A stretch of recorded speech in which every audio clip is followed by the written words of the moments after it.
on renewable energy solutions and other green initiatives.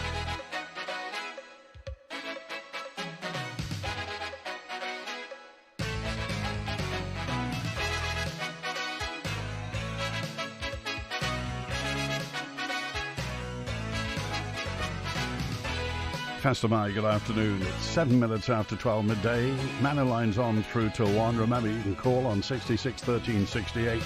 Text 166 177. Email studio@manxradio.com. And the WhatsApp number is 166 177. Today, Chief Executive of Manx Care, Teresa is here, and the Chairman, Andrew Foster. Manx Care provides the day-to-day operation, the nitty-gritty, the curing bit of the Manx Health Service: primary care, urgent and emergency, integrated care, integrated community care, mental health services, social care, specialised care, preventative health care, screening and immunisation, research, women's, children's and families, public health delivery, and private health care as well. And Teresa Cope and Andrew Foster with us today. Faster Mike, good afternoon. Good afternoon. Hello. Well, big meeting yesterday, Teresa. Just draw a thumbnail round it, would you? What happened yesterday? Yes, so yesterday was our board meeting in public, and as ever, we spent a lot of time discussing our key 3 priorities, feeding back as to where we've got to. So our priorities around improving quality and patient safety, improving the culture of the organisation, and also improving the financial health of the organisation. So whilst we discussed a number of items, we spent a lot of time discussing those 3 areas, reflecting on the level of progress we have made over the last 12 months. And that was depicted in our annual report, which came to the board yesterday. But also, most importantly, what does the next 12 months look like, and where do we go next with these? So yesterday was a board meeting which wasn't entirely unusual, but we did more of the detail in public, understanding and charting our progress, but also, importantly, understanding and discussing as a board where we go next. Okay. Andrew Foster, as Chair of Manx Care. I mean, obviously it's a brand new organisation, but has it been entirely cohesive as the first 18 months of Manx Care been entirely cohesive? And basically, you know, do you know anything different now to what you knew back then? We had the sort of starting point of the Sir Jonathan Michael report, which had investigated healthcare on the island and, as you know, made 24 recommendations for improvement, but also gave an analysis of the state of healthcare. And in some areas that was quite critical, so we knew that we were going to inherit issues to do with information, issues to do with systems and quality. And I think it's fair to say that in our first 12 months of existence, we dug under some of those stones and found quite a lot more issues during that 12 months. But as Teresa has said, yesterday was a progress report on that first 12 months. I think in many areas it's been very substantial progress. And I think our board is extremely cohesive. We have this combination of executive directors and non-executive directors. The non-executive directors are a mixture of local residents who really understand the island, and then people who have got from off the island but with some other particular skill or perspective to bring. So yes, I do think it's a very cohesive board. Some of the notes from the public board meeting yesterday, obviously, I mean, historically the DHSE struggled with finance. Obviously, delivering services to a high standard costs an awful lot of money. We're in a particular situation being an Isle of Man, so we often struggle with recruitment as well. But gaps in safety, compliance and performance that have been identified. Teresa Cope, did somebody know this was there? Because obviously you found this out when you took Manx Care over. I think some of the issues were always there and acknowledged. I think what we've been able to do over the last 12 months is quantify that completely. So get underneath the data, absolutely quantify the level of gap, and then make plans to respond. So, for example, our Director of Nursing has undertaken what is called acute and dependency reviews.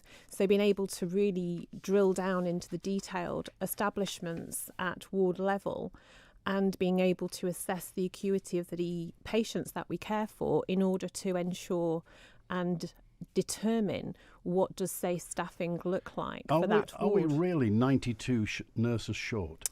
And we are, and that's just across the Nobles acute sector.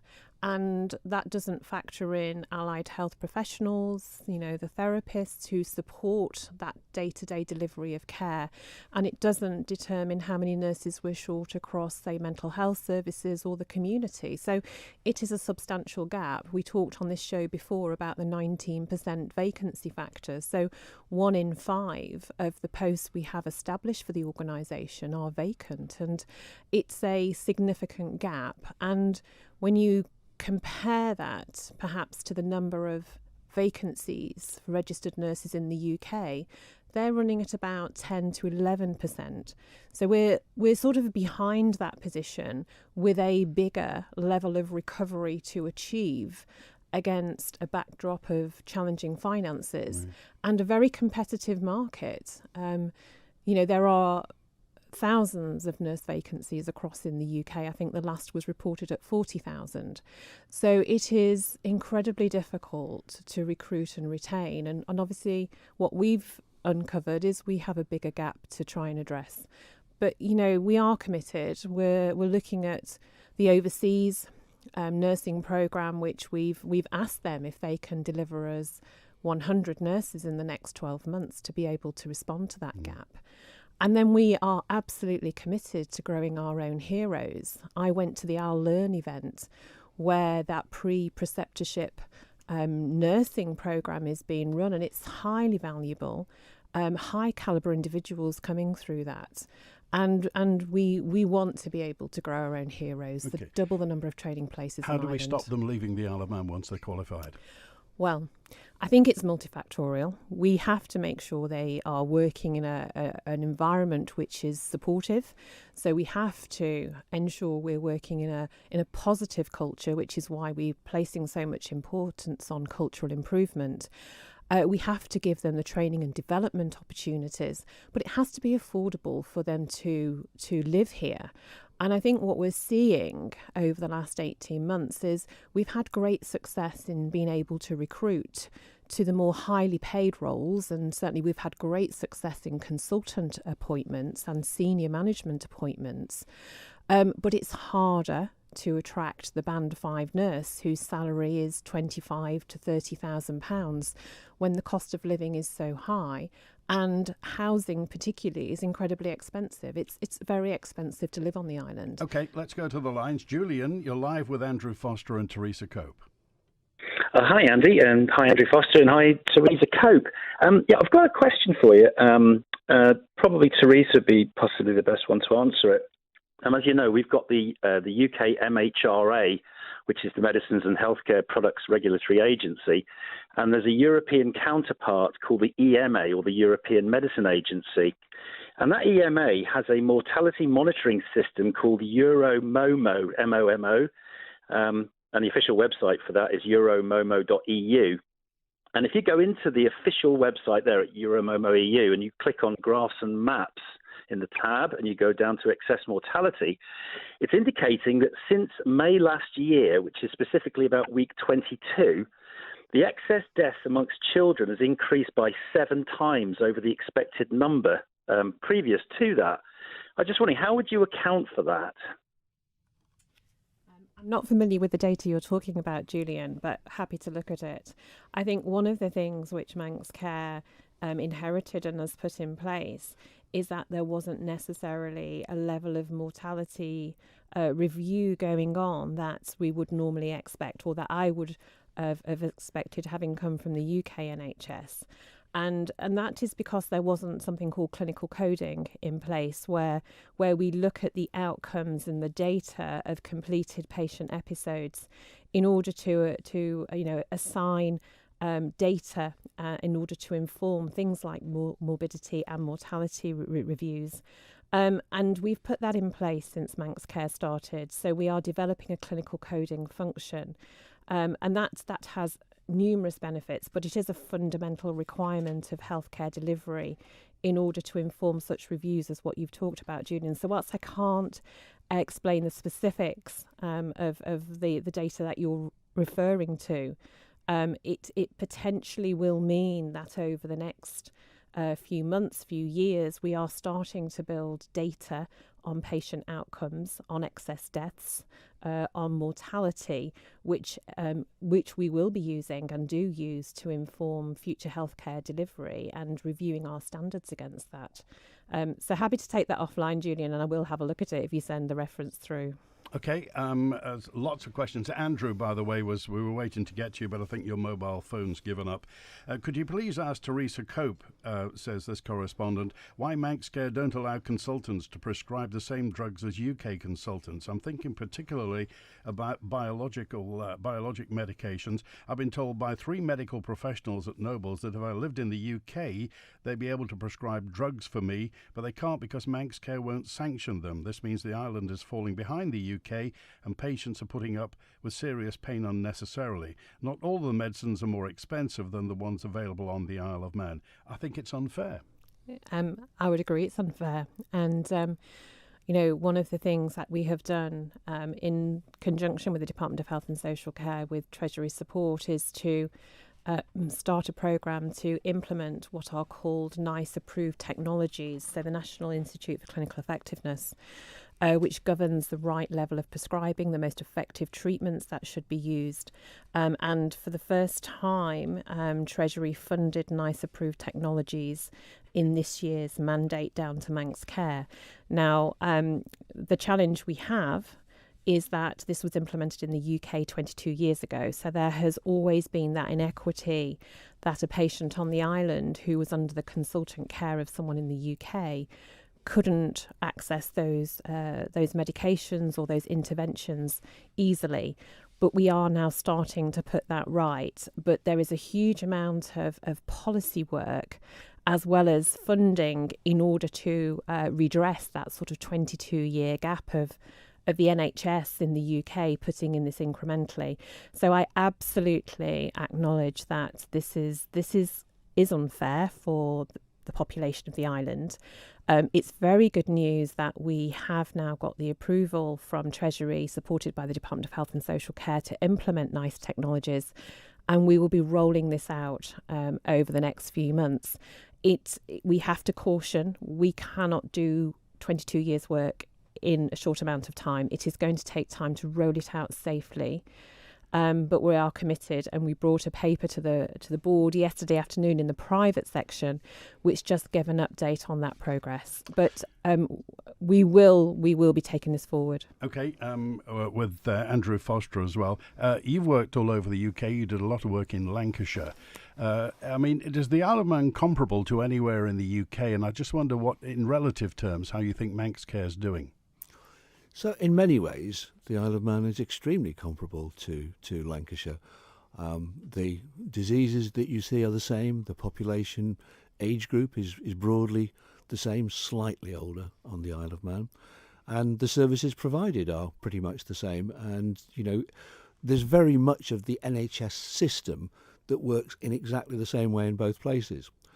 But what we have seen is that an inheritance of being about 20 years behind some of the systems improvement that have gone on in the NHS in England.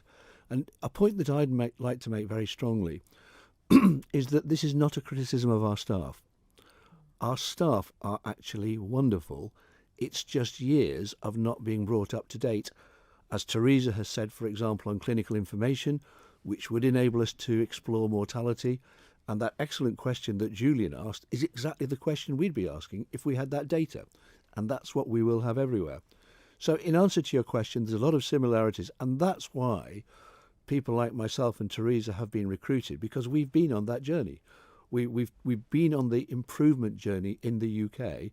We've learned some of the how not to do it as well as the how to do it. And hopefully we can do it much quicker here.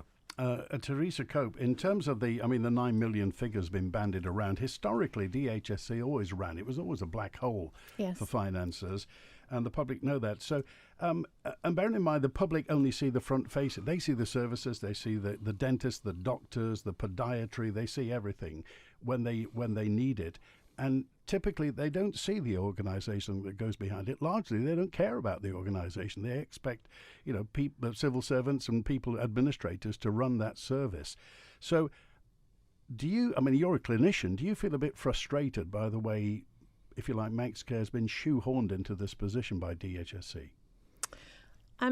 I think it is difficult. I mean, I think we absolutely acknowledge the inherited position, and I absolutely echo what Andrew's just said. The staff who I've inherited, that I now lead, are exceptionally good. It is frustrating that things like NICE approved technologies and some of those other developments that I think are hugely beneficial to support staff and to deliver great patient care, we're having to put those in now. As I say, we're keen to work at pace, to do it safely, and yes, as a clinician, I absolutely advocate for patient care. I understand the standards. Myself and four of my colleagues on the board as executive directors, we're all Care Quality Commission inspectors in our own right. So we understand what good looks like, and we are absolutely striving to achieve that. That's why, when I was in shadow form before I took over formally on the 1st of April, I understand the impact that long waits have, which is why it became such a priority for us, both in terms of that access, but the impact of people psychologically. They're in pain. That means they go back to their GPs. The whole of the system becomes very inefficient when you're leaving people to wait far too long for healthcare provision. And, we absolutely understand that. How do you get on with Laurie Hooper? We get on well. We don't always agree on everything, but I think it's been helpful to have that time with Laurie. So he understands it from our perspective. We respect their position. I think they respect our position. We won't always agree on things, but I think that is part of that evolvement of that clear separation between the politics, the legislation and the reform from the operational delivery. And the chief exec of DHSC?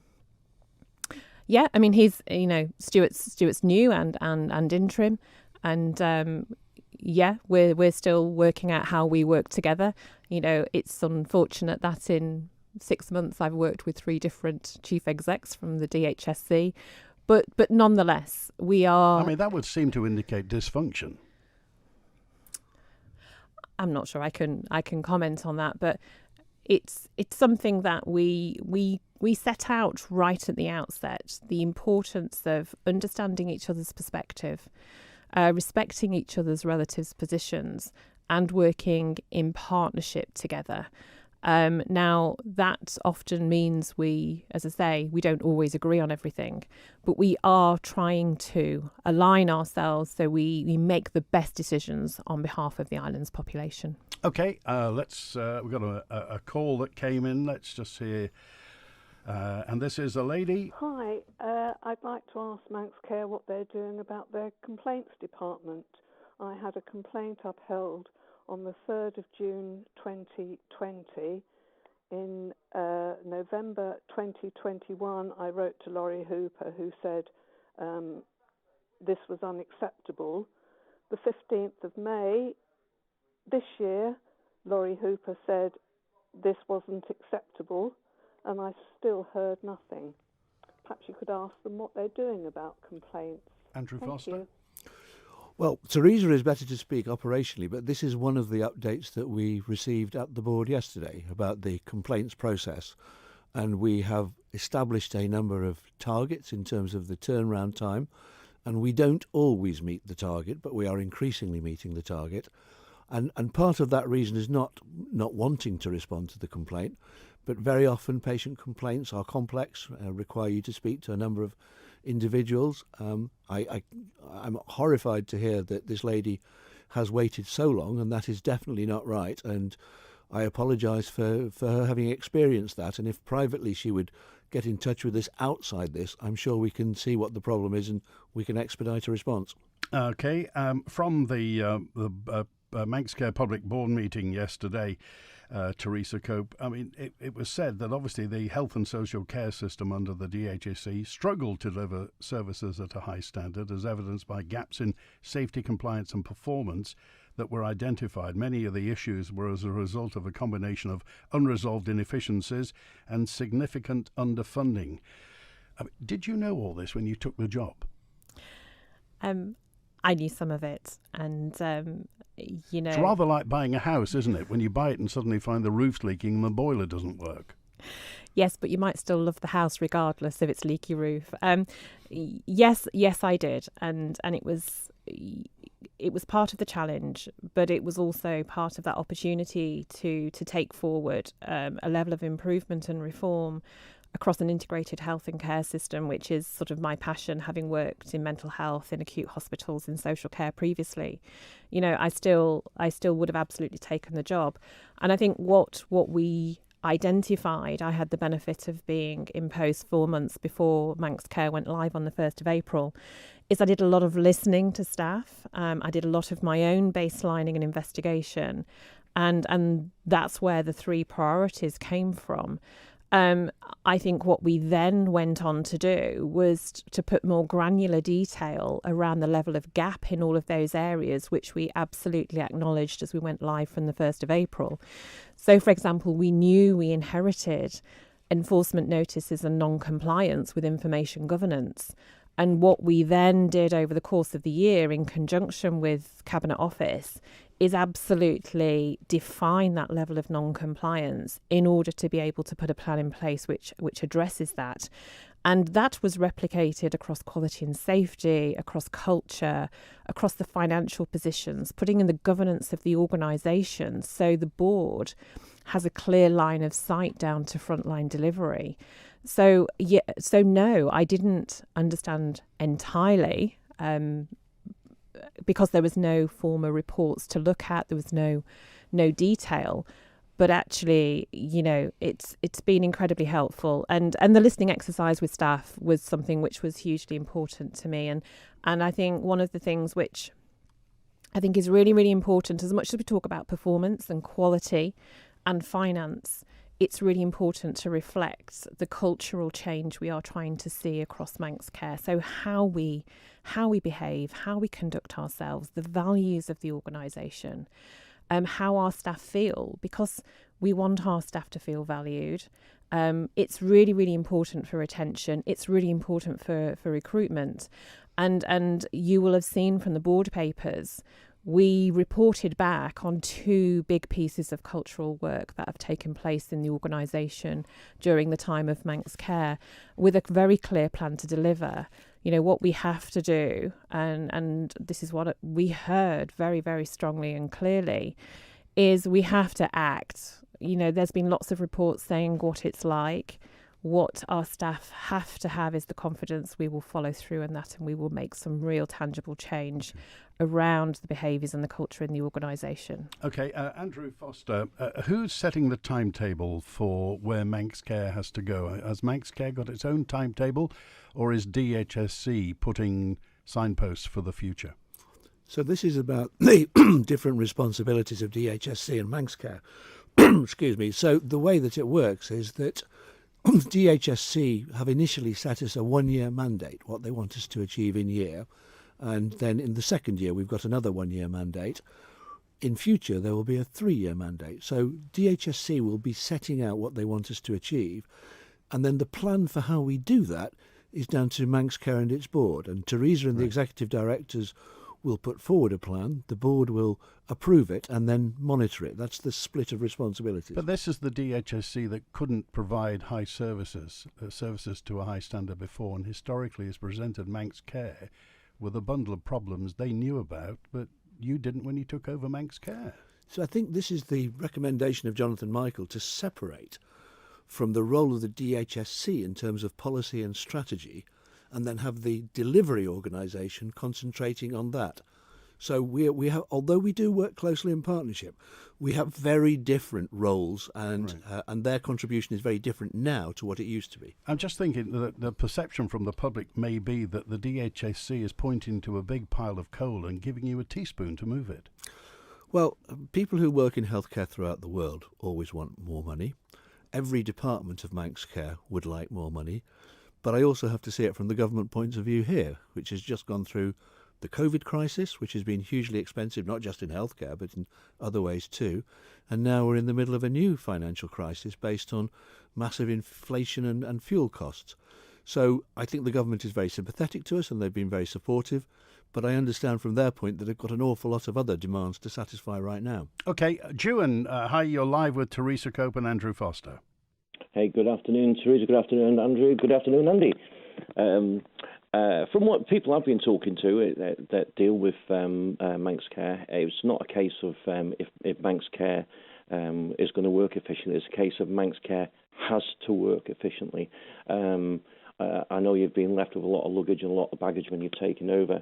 And I would love a programme with you guys talking about the efficacy of COVID inoculations, but that'll be for another date if anyone wants to appear their head above the surface. What I'd like to touch on is mental health issues and suicides. A few days ago, there was a poor soul with a rope around his neck ready to jump off Quegg Bridge. Obviously, a lot of this stuff that's going on in the island is not reported, and I'm sure there's correctness in that. I'm more aligned with a conversation I had with someone last week with reference their own son who was put at high risk with the health service on suicide after a suicide that he'd gone through with someone he was related to. And even on a high risk, he actually was allowed out and committed suicide quite recently. Now, I know statistically we're coming into December and January, which is statistically a very high month for people taking their lives and mortality. And with the up-and-coming crisis that we've got, I wanted to know what safety nets Manx Care have got in place for people who need this, and what safety nets are in place for when the safety net breaks, like the last incident that I just described to you. Teresa Cope. Yeah, thank you, Duran. Yes, and you will appreciate, Duran, just what a complex area of care mental health is, and part of what we need to ensure is that there is a lot of early intervention support. So we have to all be tuned into people who need support. So focus on well-being and talking and acknowledging when people are unwell or feeling unwell, and friends, colleagues, family members also spotting that. That's really important, and that's part of that Let's Talk type of program of just raising awareness and being able to signpost and point people in the right direction of care and services. I acknowledge there is a long way to go with mental health services on the island, and to bring them to a wide range of services that are available. Again, the staff we have in those services are fantastic. They do an absolutely great job. But there is a recognised absence in talking therapies. So psychological therapies, talking therapies, which are hugely important, and those first lines of intervention, which do help people who, and it stops them going into crisis. So it gives them that early help and support. We also recognise that, one of the key things we have to do in order to improve access to mental health is just to make sure the waiting lists are as short as possible. And that's why, as part of this phase of restoration and recovery, we've put investment into mental health, working with a local charity, particularly focusing on children and young people's waiting list, and whilst we develop our psychological therapy services, so made a number of senior appointments, building that service, and with a commitment in our mandate to develop a clearer mental health strategy going forward, both for adults and for children and young people. But we're very attuned to it. The number of incidents relating to people who have lost their lives through suicide is something we have discussed as an executive team. We brought information to the board yesterday around those cases. And we are very much involved in the suicide prevention work led by Public Health across the island. But the final piece of that is around the legislation reform, bringing in Mental Capacity Act, this is the DHSE role. So there's some legislation and reform work required around mental health provision. And it's that partnership working. It's working with other agencies to be able to put wraparound support around individuals. Okay, all right, June, thanks for that. Lots more to talk about, dozens and dozens and dozens of emails, phone calls to get to as well.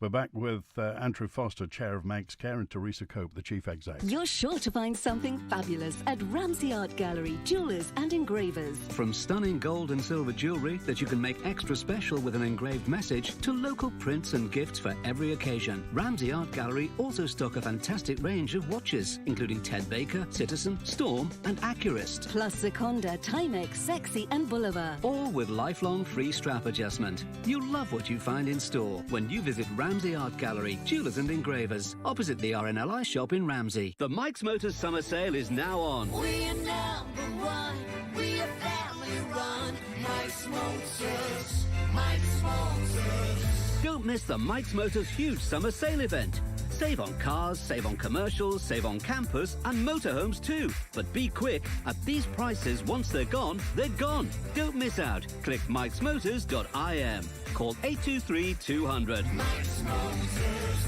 That's 823 200. Do you know a scrap man? 'Cause I've got scrap to clear.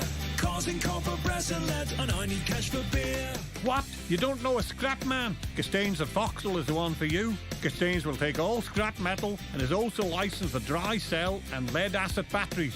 So don't delay. Ring 801 337 now. So now we know a scrap man and all our scrap's been cleared. Ring 801 337, then have cash for beer. Call cost dice a day and get yourself a beer. FC Isle of Man's new season is now well underway, and after a spell on the road, the team is back on Manx soil this weekend. The Ravens face Barnoldswick Town at the Bowl this Saturday and will be looking to get more valuable points on the board in the early stages of the new NWCFL Premier Division campaign. Join me, Rob Pritchard and Tony Mepham for FC Isle of Man versus Barnoldswick Town, kicking off at 6 p.m. on Saturday. Manx Radio will be providing full live match commentary on our AM 1368 and digital platforms. The Mannin Line, brought to you by NetZeroMatrix.com, the world's leading carbon register and validation ecosystem. With Andrew Foster and Teresa Cope from Manx Care, and a note in from G on 313. What's Manx Care doing to make GPs more available and to stop them indirectly pushing people to attend A&E because no appointments are available? Can I take the GP question? Because I've taken a particular interest in primary care since I've joined. And indeed, it was one of the things that attracted me most to this job, the fact that primary care is part of the integrated system. And you're absolutely right. We talked earlier on about the shortage of nurses. There is a significant shortage of GPs. I think they've had an extremely difficult time these last couple of years because of the increased demand once lockdown was removed. And we desperately need to give them more support. So what we are doing, the best way of bringing people is to have them trained here in the first place. And without giving any confidences away, I know that on Monday I'm going to be interviewing somebody for a consultant who trained here about 12 years ago in his first year. And our training programme for junior doctors here is the highest rated in the UK by the people who participated in it. So part of the solution is to train people here and get them to come back. But equally, we need to clearly articulate the advantages of this island to GPs. It's a beautiful place. It's got this integrated care system. If you like motorsports, then that's a big attraction too. So it's a matter of getting those messages out and putting forward a package. But I know that in the next 12 months, there's about 3 or 4 people will become full-time GPs that have been GP trainees, and I know that there's various others in the pipeline. But that's not to say that we've still got a long way to go. And I'm a big lover and admirer of primary care on the island already. A note in from Dave on 962 says, can you explain? I've paid NI for 49 years and I've waited a year. I'm waiting over a year for a dental appointment, Teresa Cope. Yeah, so we recognise there's been some huge challenges inherited around access to dentists.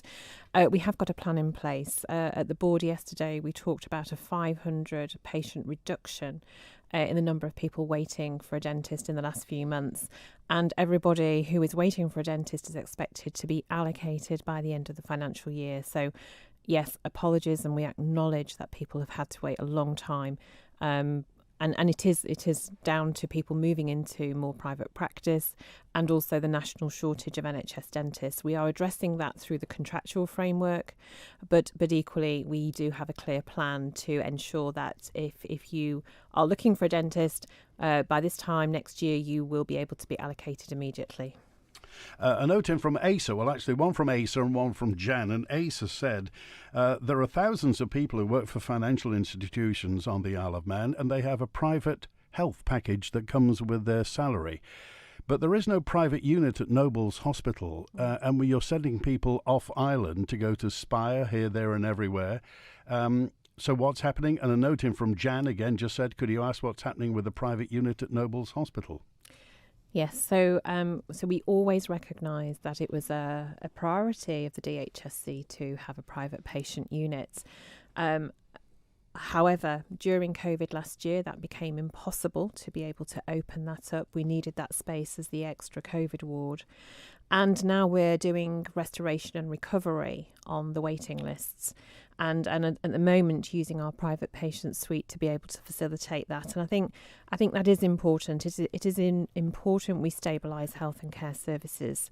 We have signed off a plan through the executive team to gradually open private patient services, starting with outpatients, some diagnostics, then moving to local and day case procedures, and then moving up. We acknowledge there is a demand there, and we're keen to start that, but where we have been as a board is wanting to absolutely stabilise services for NHS patients first. But would you be open to somebody like Spire or one of the other providers building their own private hospital here? We wouldn't object. I mean, I think we would always want to do things in partnership. It is really important we have good governance. It is important that we have clarity about what the consultants that are working and the staff working for Manx Care are doing, and then their private practice. We know that blended model is really important, and certainly it's important on the island.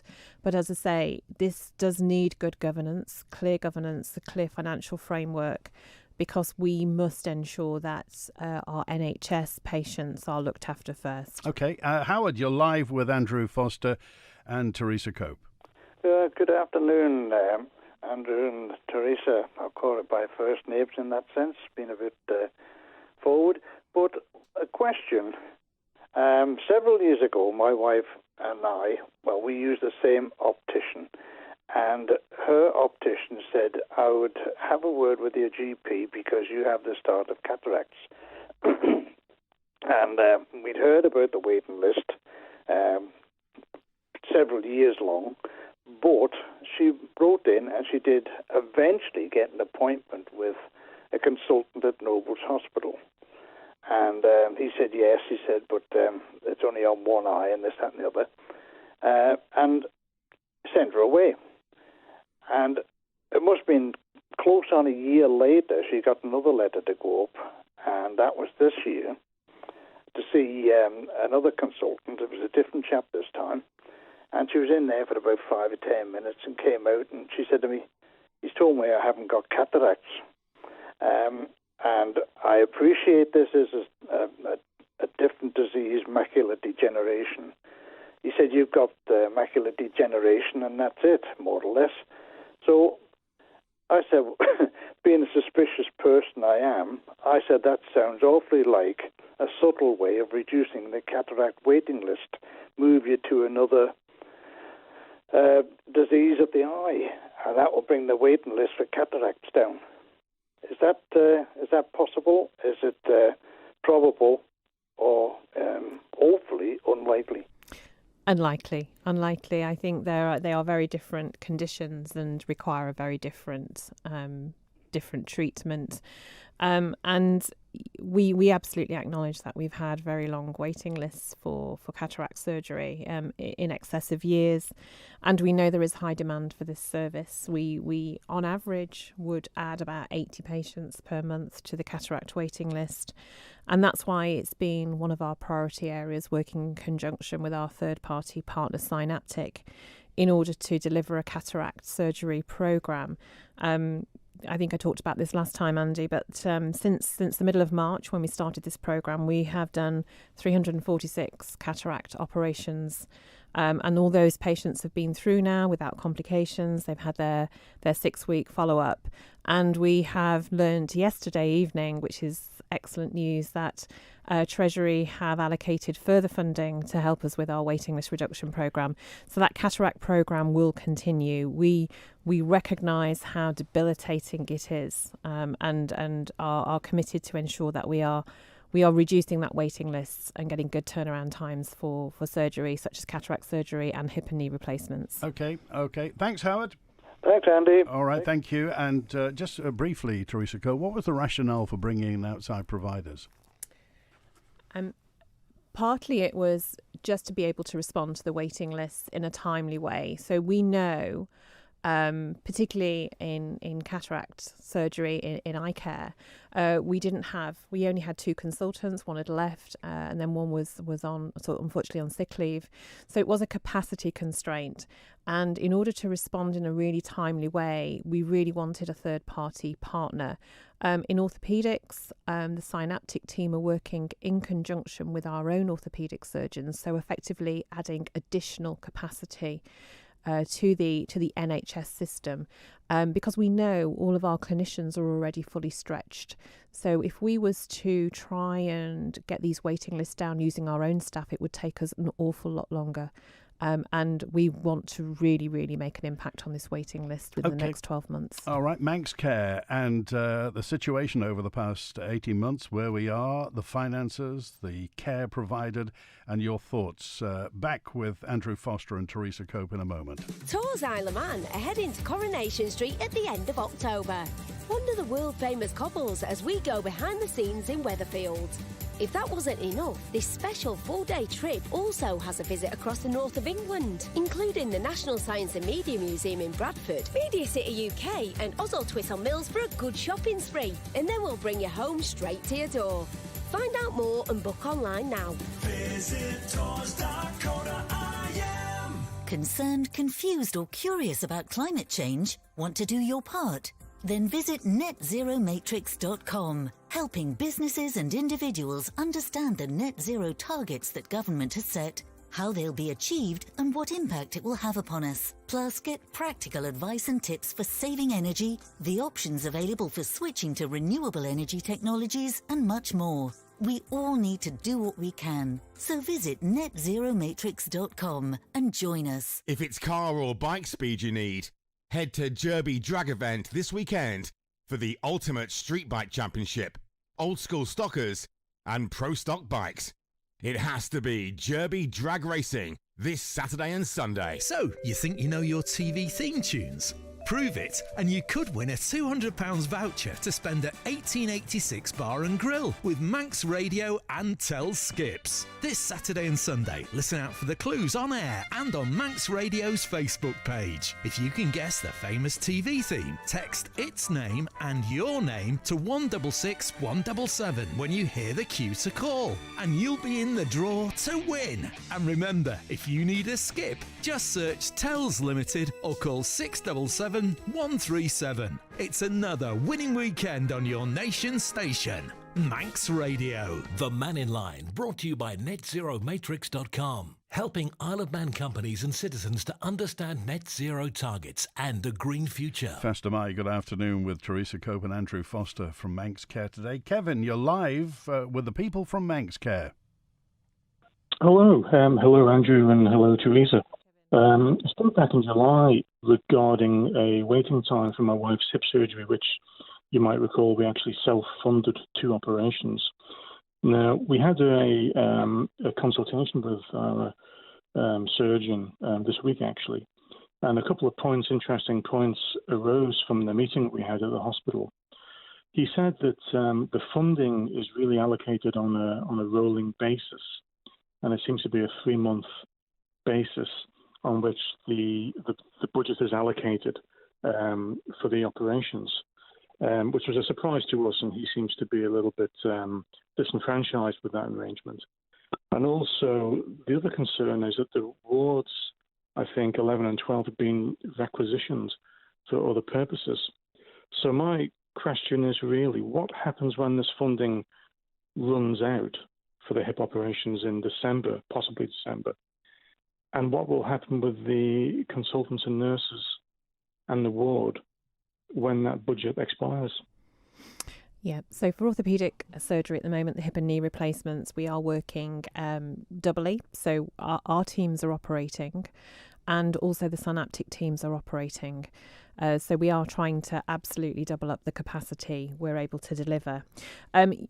You're right, we haven't got a long-term funding commitment. We are putting in a series of business cases through to Department of Health and Social Care and then up to Treasury.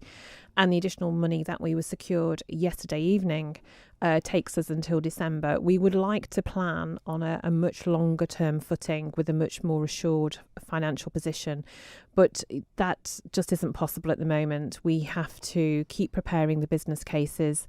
There's a piece of work going on in the background, which is for Manx Care to absolutely determine the long-term capacity needed around what we would call 18-week referral to treatment time. So being able to understand exactly what funding we would need to deliver that commitment in the island plan on waiting times. But that is work that is currently ongoing at the moment. So at the moment, all the additional waiting list capacity response that's happening at the moment around knee surgery, hip surgery, cataract surgery, general surgery, mental health is additional business cases to Treasury. We do not have that funding in our baseline to respond at the pace where we think we need to in order to meet that expectation. Okay. All right. Thanks for that, Kevin. Sorry, we have to move on because we've touched barely 10% of the stuff that's come in today. But there is some good news. Andrew called in just to say he'd been to the hospital for a blood test today. Couldn't fault the system. Very efficient and very timely today. Teresa Cope, I've not even touched on social care, and there were some quite disturbing remarks made in the social care, the independent investigation into cultural issues. And I'm slightly unfair because we're almost out of time, but bullying, nepotism and unfairness in working practice in social care, did that surprise you? Well, the listening event I did prior to Manx Care starting indicated no, probably not. I was surprised by the level. And as the Chief Executive, the Accountable Officer, I absolutely acknowledge the experience our staff have experienced in the past. It is really, really important, as I said earlier, that we respond clearly with a clear plan and support staff. It will take a while to keep reiterating those messages, but that's why culture is one of our priorities. We must make sure our staff feel supported. They do an amazing job under difficult circumstances. You've mentioned that many times about making sure that the staff feel supported. So people being micromanaged, bullied out of work, being threatened with disciplinary proceedings, nobody outside would think that would ever happen within a situation like this. No. And there is no place for it in health and care. You know, there is an absolute link between culture and the quality of care delivery that is evidence-based and comes up time and time again. So, you know, it's important we acknowledge how staff have felt, that Manx Care, Mind Leadership, the team around me, have the opportunity to reset that, and that's incredibly important. Okay. Right, we're just out of time now. Andrew Foster and Teresa Cope. First of all, as I say, we've barely touched the surface here. So first of all, will you come back in the new year and give us a New Year report? Of course. Okay. So Andrew Foster, with the benefit of your experience of what the past 18 months, where's Manx Care going? Well, I think if you have the metaphor of climbing a mountain, we knew that we were going to have to climb a mountain in the first place. As the year has gone by, we've learnt a lot more about how high that mountain is, and we've had a few slips back, but we've also made significant progress. Are we anywhere near the top of the mountain? No. But I think over the next 3 to 5 years, we can have great confidence that we will improve all the issues we've been talking about today, the culture of the organisation, patient safety, and its financial effectiveness as well. So I think we've got the right team to do that, we've got the right staff, we've got the right plan, and we just need to be steady of purpose to continue that drive. Okay. Teresa Cope, I think it's important that the public know Is the chief exec of Manx Care happy in her job? Yes, I am. It's a huge privilege. It remains so. Absolutely no regrets. I love my job, and I am here for the long term. And just using the mountain analogy, I will get to the top of that mountain. So the first priority on Monday morning, what will you be looking at? So huddle with the exec team, reflect on the last week, plan forward. Thanks for being with us today. It's been extremely... Thanks to everybody, by the way, who called, the people we couldn't get to, the many dozens of messages that we couldn't get to. Lots of people with praise for Manx Care. But obviously, well, times certainly change. Maybe Sir Jonathan Michael did the right thing. Maybe he knew more than he let on. And we'll be talking